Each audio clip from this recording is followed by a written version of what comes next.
Hello friends, आज मैं आप लोगों के लिए ओइजा बोर्ड की स्टोरी लाई हूँ। ओइजा बोर्ड एक ऐसा बोर्ड होता है जिसके माध्यम से हम आत्माओं को बुला सकते हैं, उससे अपने सारे सवालों के आंसर पा सकते हैं। और इसे 1891 में यूएस में बनाया गया।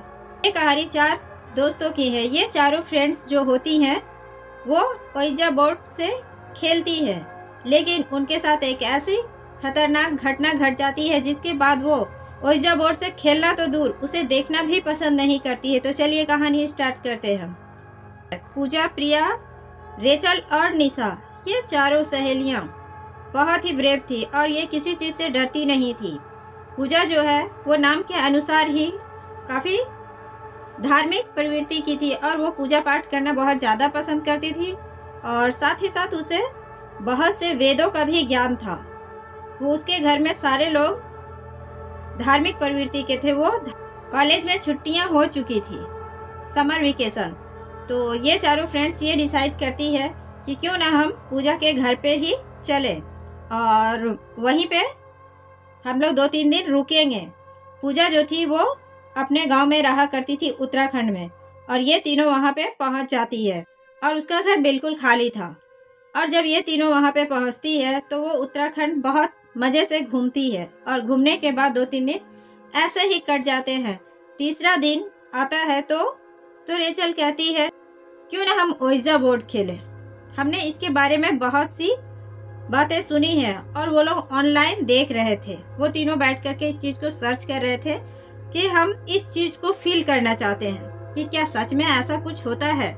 तो पूजा उन्हें रोकती है। पूजा कहती है कि नहीं, ऐसा मत करो, क्योंकि अगर ऐसी शक्तियाँ आ गई तो वो जाने का नाम नहीं लेंगी और ज़रूरी नहीं है कि वो आ गई तो हम जैसा चाहे वैसा ही होगा। बहुत सी आत्माएं ऐसी होती हैं जो आ तो आपकी मर्ज़ी से जाती है, लेकिन जाती वो अपनी मर्ज़ी से है। तो प्लीज़ ये गेम मत खेलो। लेकिन ये तीनों कहती है कि तुम बहुत डरपोक हो, तुम क्यों डर रही हो, हम लोग खेलते हैं ना। तो पूजा कहती मैं नहीं खेलूँगी। पूजा कहती है कि अगर सच में ऐसा हो गया तो तुम क्या करोगी। तो वो तीनों हंसने लगती है और उसका मजाक बना देती है। कहती है ऐसा कुछ भी नहीं होता है, तुम बहुत ज़्यादा डरती हो इसलिए तुम्हें ऐसा फील हो रहा है। ये तीनों उस बोर्ड को तैयार करती है और उसके चारों ओर कैंडल लगा देती है, जला देती है। और कैंडल जलाने के बाद उस बोर्ड का एक नियम होता है कि जब भी आप स्पिरिट बुलाते हो तो आपको हंसना नहीं है, पहला।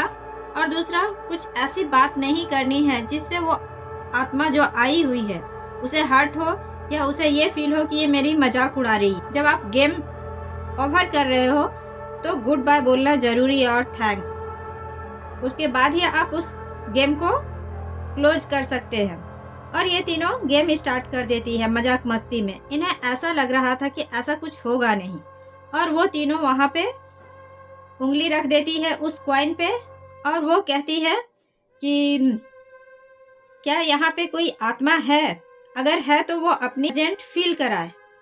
वो ऐसा 3 बार कहती है और ऐसा उन्हें कोई भी उधर से जवाब नहीं आता है। वो हंसने लगती है और पूजा की ओर देख करके कहती है कि देखा, ऐसा कुछ भी नहीं होता, ये सब सुनी सुनाई बातें हैं और तुम जो हो वो बहुत ज़्यादा डरती। प्रिया कहती है कि 1 मिनट में देखती हूँ और वो फिर से पूछती है क्या यहाँ पे कोई आत्मा है, अगर है तो वो अपनी प्रेजेंट हमें फील करा। कि सडनली उनके घर का लाइट ऑफ हो जाता है और लाइट के ऑफ होते ही वो कॉइन्स जो है वो हिलने लगता है और उन्हें ऐसा फील होता है कि हमारे उंगलियों पर किसी का प्रेशर पड़ रहा है और कॉइन हिट होने लगा है और वो कॉइन राउंड एंड राउंड घूमने लगता है। वो कॉइन अजीब तरीके से वो 8 पे कुछ ज़्यादा ही राउंड करने लगा था। वो राउंड होकर के 8 बना रहा था और जब कहा जाता है कि पॉइंटर जो होता है 8 बनाए तो आपको ये समझ जाना चाहिए कि वो आत्मा बहुत ज़्यादा खतरनाक और बहुत ज़्यादा डेंजर है। वो बहुत ही आक्रामक होती है वो और उसकी शक्तियाँ बहुत ज़्यादा होती है। और कॉइन जो था वो 8 ही बना रहा था और उनकी नज़र 8 पे चली जाती है। रेचल, प्रिया बहुत ज़्यादा डरने लगे थे। उन्हें ऐसा लग रहा था कि वहाँ पे कोई आ चुका है।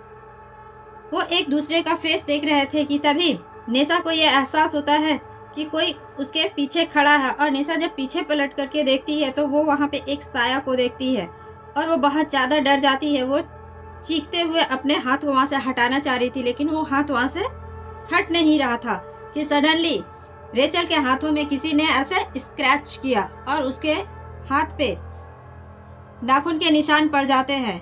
ये निशान बहुत गहरे थे और वो दर्द से कराहने लगती है, चिल्लाने लगती है, कहती है कि इस गेम को बंद करो, इस गेम को बंद करो, मैं ये गेम खेलना नहीं चाहती हूँ। और पूजा बहुत ज़्यादा डर जाती है। पूजा वहाँ से निकल करके जैसे ही बाहर जाने वाली थी कि सडनली वो दरवाज़ा क्लोज हो जाता है और दरवाज़ा के क्लोज होते ही उसके घर में ऐसी ऐसी आवाज़ें आना चालू हो जाती है, जिसे सुन करके पूजा अपने दोनों कान बंद कर देती है। वो बहुत ज़्यादा डर गई थी। पूजा के घर में एक बिल्ली थी जो बहुत ही जोर जोर से चिल्लाने लगती है। उसकी आवाज़ बहुत खतरनाक हो चुकी थी और ऐसा लग रहा था कि वो किसी को खा ही जाएगी। वो जंप मार करके उनके पास आ जाती है और उनके चारों ओर घूमने लगती है और गुर्राने लगती है।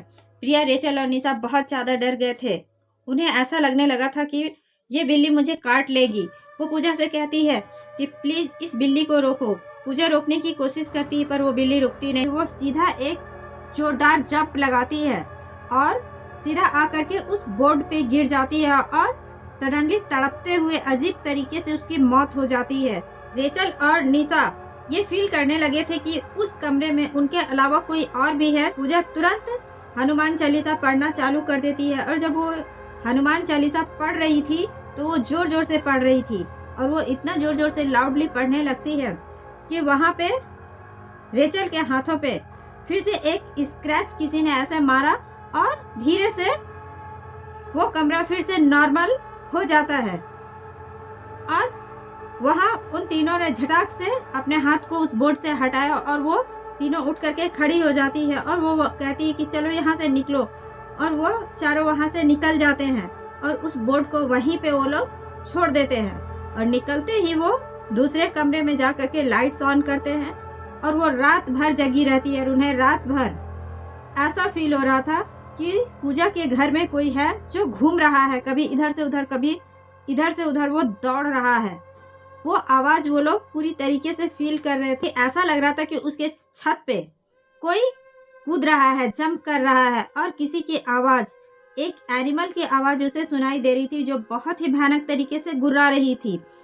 किसी तरीके से वो लोग रात काटते हैं और पूजा जो है वो रात भर सोती नहीं है। वो कभी हनुमान चालीसा पढ़ रही थी तो कभी वो अपने वेदों का अध्ययन मन ही मन कर रही थी और ये प्रे कर रही थी कि हम किसी तरीके से बच जाए। सुबह होते ही रेचल, निशा और प्रिया अपने घर वहाँ से चले जाते हैं और उस बोर्ड को जला दिया जाता है। जब रेचल, निशा अपने घर चली जाती है तो रेचल की तबीयत अचानक बहुत ज़्यादा खराब हो जाती है और उसे बहुत तेज़ बुखार आ जाता है और खून की उल्टियाँ होने लगती है। उसकी माँ उसे डॉक्टर के पास लेकर के जाती है, लेकिन डॉक्टर दवा देने के बाद कहते हैं कि ये ठीक हो जाएगी, पर ऐसा नहीं होता है। जब रेचल दवा खाती है तो एक दिन तो थोड़ा आराम उसे मिलता है, लेकिन दूसरे ही दिन वो फिर से बीमार हो जाती है और अचानक से उसकी मौत हो जाती है। जब निशा, प्रिया और पूजा ये बात सुनते हैं तो वो बहुत ज़्यादा शॉक हो जाते हैं। पूजा को कुछ समझ नहीं आ रहा था कि वो क्या करे। जब उसका दाह संस्कार कर दिया जाता है तो तीसरा दिन ऐसा होता है कि निशा अपने कमरे में सोई हुई थी और जब वो सोई हुई थी तो उसे ऐसा लगा कि किसी ने उसके पैरों पे ऐसे स्क्रैच किया। वो उठ करके बैठ जाती है और बैठते ही उसे ऐसा लगता है कि कोई उसके पैरों के पास बैठा हुआ है जो रो रहा है। तो वो देखने की कोशिश करती है। वो नींद में थी, उसे पता नहीं चलता है क्या कि मैं पैरों के पास बैठा हुआ कौन है। और जैसे ही वो लाइट्स ऑन करती है कि उसे वहाँ पे रेचल नज़र आ जाती है और वो बहुत ज़ोर से चीखती है। वो इतना ज़्यादा डर गई थी जिसका कोई ठिकाना नहीं था और उसके चीखते ही उसकी माँ उसके कमरे में आ जाती है। तो वो अपनी माँ से कहती है कि मैंने अभी यहाँ पे रेचल को देखा है। तो उसकी माँ उसे समझाती है कि तुम तीनों क्लोज फ्रेंड थे, हो सकता है इसलिए तुम्हें ऐसा फील हुआ, ऐसा कुछ नहीं है। और वो तुम्हारे पास क्यों आएगी, तुम्हें नुकसान क्यों पहुँचाएगी, वो तुम्हारी बेस्ट फ्रेंड है। तो वो बहुत ज़्यादा डरी हुई थी। वो कहती आप यहीं पे सो जाओ और वो वहाँ पे सो जाती है उसकी माँ। तो सुबह जब रेचल नहाने के लिए वॉशरूम जाती है तो वॉशरूम में सडनली उसे ऐसा लगता है कि कोई है। उसे अपने कमरे में किसी का होने का एहसास हो रहा था और जब वो वहाँ से बाहर निकलती है तो उसे फिर से ऐसा लगता है कि रेचल वहाँ पे खड़ी है। अब वो उसे दिन में भी दिखने लगी थी, तो वो अपनी माँ को सारी बात बता देती है और उधर पूजा अपने पेरेंट्स को सारी बात बताती है। तो उसके माता पिता जो थे वो बहुत ही ज़्यादा धार्मिक थे। उसके पिता कहते हैं कि तुरंत उन तीनों को यहाँ पे बुलाओ, और उन तीनों को वो लोग उसके पेरेंट्स ले करके आते हैं। और जब वो आते हैं तो वो लोग मंदिर में एक पूजा करते हैं। एक अभिमंत्रित धागा बांधा जाता है और उसके पिताजी कहते हैं डांटते हुए कि तुम लोगों ने ये क्या किया, तुम लोगों ने जिस शक्ति को यहाँ बुला लिया, क्या तुम उसे भेजना जानते हो? तो वो तीनों चुप हो जाती है और वो पूजा को भी डांटते हैं कि तुम तो जानती हो कि वो शक्तियाँ जब आ जाती है तो उन्हें भेजना कितना कठिन होता है। वो आती तो तुम्हारी मर्जी से है, लेकिन वो जाती अपनी मर्जी से, और जिसे तुम लोगों ने बुलाया है वो बहुत ही आक्रामक है। वो तुम तीनों को जान से मार सकती है। उसने ये स्टार्ट किया है, अभी तो उसने रेचल की जान ली है, वो अब तुम तीनों को भी मारेगी।